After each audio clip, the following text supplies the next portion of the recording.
কিছু কিছু বাস্তব জীবন দেখার পরে না, এই যে ভালো আছি, ভালো খাচ্ছি, ভালো পড়ছি, বিন্দাস ঘুরে বেড়াচ্ছি, আরে আমি ভালো আছি, এই কথাটা বা এই আচরণটা একটা সময় না একদমই থমকে যায়।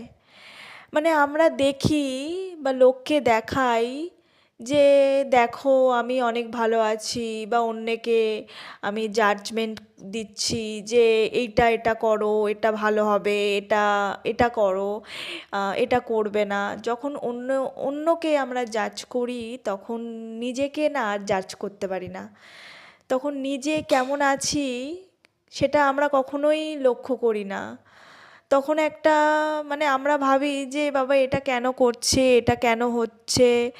যখন নিজের ওপর থেকে যায় না, সেটা কখনোই আমরা কিছু করতে পারি না। মানে আমরা ভালো নেই, আমরা ভালো থাকতে পারি না। আমরা এটা মনে করি যে ই ও হচ্ছে কি অনেক জায়গায় যেতে পারছে, অনেক ভালো আছে, অনেক ভালো জায়গায় ঘুরছে, তার মানে ও অনেক ভালো আছে, ও কত সুন্দর আছে, ওরকম জীবনটা যদি আমি পেতাম। মানে আমরা কিন্তু সবাই মানে একটা টাইমে এসে আমরা কিন্তু অনেক রকমের জিনিসটাকেই ভাবতে থাকি। কিন্তু মানে এই জিনিসগুলোকে দেখতে দেখতে শুনতে শুনতে একটা সময়ে মানে ছোটোবেলার কথা মনে পড়ে, যখন স্কুলের টিচার আমাকে একটা কথাই বলেছিল যে শুধু তোমার টাকা পয়সা আছে, তুমি দেখতে ভালো, এইগুলো কেউই দেখে না। শুধু একটা স্টেপ মানে একটা সেট আপ হও, এর ছাড়া আর কোনো কিছু নয়। সেট আপটাই বড়।